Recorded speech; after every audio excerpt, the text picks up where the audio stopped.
할렐루야.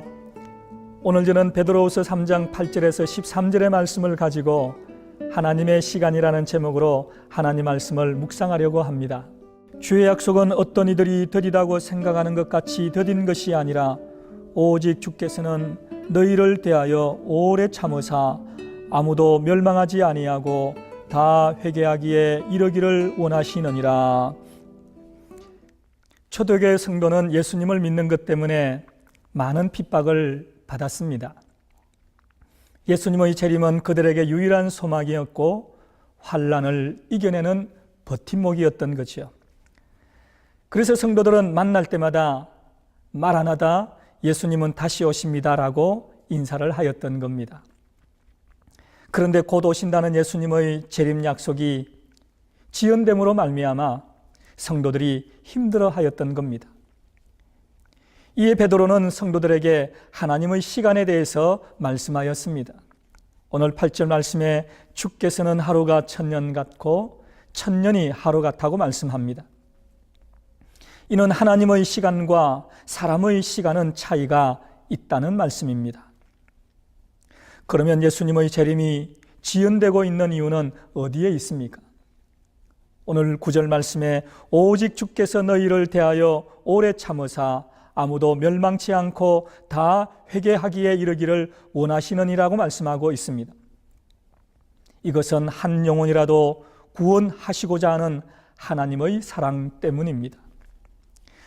우리는 여기서 하나님의 사랑과 인내를 찾아볼 수가 있는 겁니다. 우리는 이 하나님의 사랑을 생각하면서 한 사람이라도 복음을 전할 수 있어야 합니다. 그러나 예수님의 재림이 무한정 연기되는 것은 아닙니다. 오늘 10절 말씀에 주의 날이 도적같이 오리니라고 말씀합니다. 예수님의 재림은 아무도 모르는 어느 순간에 갑자기 임하게 되는 거죠. 도적이 오는 것은 예고하고 오는 법이 없습니다. 아무도 모르는 어느 시점에 찾아오는 것입니다. 예수님의 재림을 비밀에 붙이신 이유는 성도들이 늘 깨어 준비하라는 것입니다.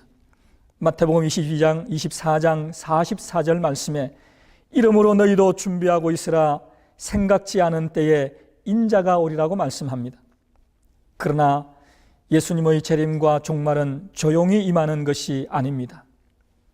마지막 때에는 하늘에 큰 소리가 나고 불이 떨어질 것입니다. 그렇다면 재림을 준비하는 성도는 아무렇게나 살아선 안 됩니다. 11절 말씀에 너희가 어떠한 사람이 되어야 마땅하냐?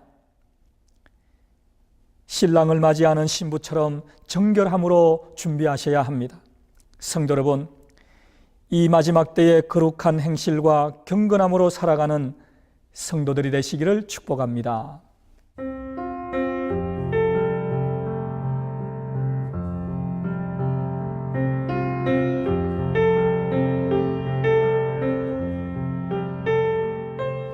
지금도 예수님의 재림을 연기하셔서 한 사람이라도 구원코자 하시는 하나님의 사랑을 생각합니다. 우리 주변에 믿지 않는 많은 분들에게 복음을 전하여 한 명이라도 구원받도록 우리가 이 일에 힘쓰게 하여 주옵소서. 예수님 이름으로 기도합니다. 아멘.